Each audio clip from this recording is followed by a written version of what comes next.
Um, okay, hey there, everybody. Now it's recording. Had a little bit of a lag there. Okay, so I've set a timer for myself to not take more than 10 minutes of your time with this Module 3 overview video, but I did want to make sure that we get through a couple of, I think, key points for this week's work.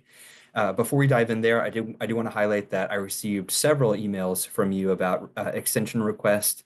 And remember that you can always have an extension so long as you email me before the due date of the assignment. But let me know your plan. When is that writing going to get in there so that way it can be on my radar. And also understand that some weeks will be heavier and other weeks will be lighter. But remember to continue to budget at least 6 hours of your time each week for our course, and that's going to give you the best chance to get most things done. But of course, some weeks you'll need more time than that. That's just the minimum of time. Like imagine if we would just be meeting in class. Okay, here we go. Let's get into Module 3 really quickly. So Module 3, you can see here, looks like a smaller module, and in some ways it is, but we do have a decent amount of learning materials this week. And so you should expect to spend around 1 to 2 hours or so going through these reading materials and learning activities. So we have a couple of articles here. These articles, you're going to end up writing about one of them in your discussion post this week. So we're looking at these articles from the perspective of this I'm Rad model, which is an organizational structure that will find a lot of academic research writing following. And that's a lot of what you're using, right? You're using a lot of academic peer-reviewed journal articles. They follow these patterns typically. And so we're using that. We're kind of noticing that in these two articles. And also they're just interesting articles that I think you might be interested in reading just for your own enjoyment. Then we have this big focus on rhetoric and rhetorical analysis. So this is our real kind of like core lecture material this week where we're reminding ourselves about what rhetoric is. So rhetoric is this art of persuasion, and we're thinking about rhetorical analysis in that we can look at a piece of printed media, an article, or anything. We can look at any type of any media we consume, and we can start to ask questions of it, to analyze it, and break it down further, and begin to make some assumptions about that work or some statements about that work. So, for example, a rhetorical analysis tries to break apart the elements of, let's just think of an article, in order to understand it more fully. So we can ask questions like, who's the author? And we can determine, what that author's credibility is to write about the subject in their article. We can think about where was that writing published? Okay, what types of writing is often published within that particular space? Okay, we can ask, what do we believe the goal of the writing is? Is it to persuade us as the reader? Is it to inform us? Is it to do a little bit of both? Is it to just entertain us, right? So we can start to analyze what is happening around the text itself. And then once we get into the text, we can start analyzing the evidence used. So, okay, is this evidence credible? Where is it coming from? So that's what you're going to be reminded of in this area. These are often just like 1 or 2 page quick things to read. And you should have had some exposure to this in English 111, but this is a good reminder and some development of these ideas. Now, then we get into this focus on an annotated bibliography and then some reading about argument pieces. So let's talk about the annotated bibliography quickly. Remember, in this class, you can use APA or MLA style. Choose one, choose the one you know best, and then be consistent and continue to use it. There are some learning materials here about what an annotated bibliography is.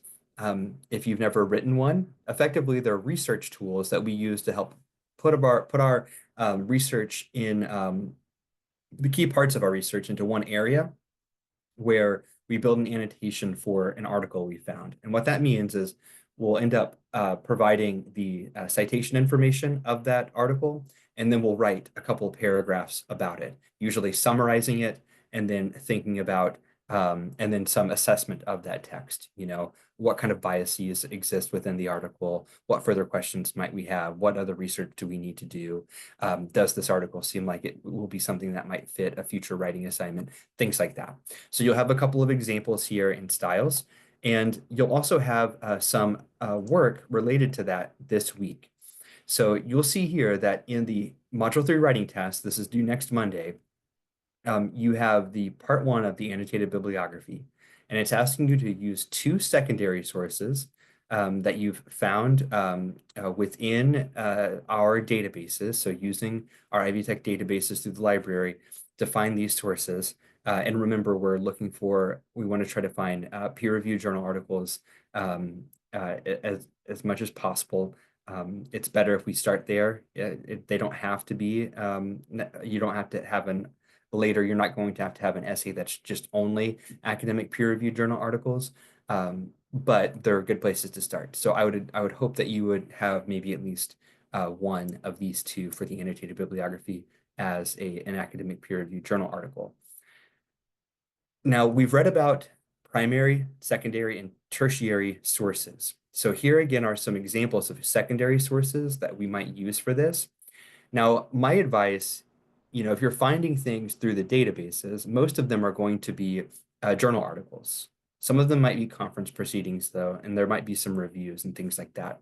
But a lot of it will be journal articles, and that's completely fine. So most academic peer-reviewed literature will be a type of secondary source unless it is kind of like the first study of its kind and like they're doing, they're running an experiment for the first time, then that becomes a type of primary source. But mostly the things you'll find will be secondary sources, and you'll know that by the ways in which they use sources in their writing a lot of the time, where you're going to look at the references page for some of the academic peer-reviewed journal articles, and they'll have, 50, 60, 100 different references.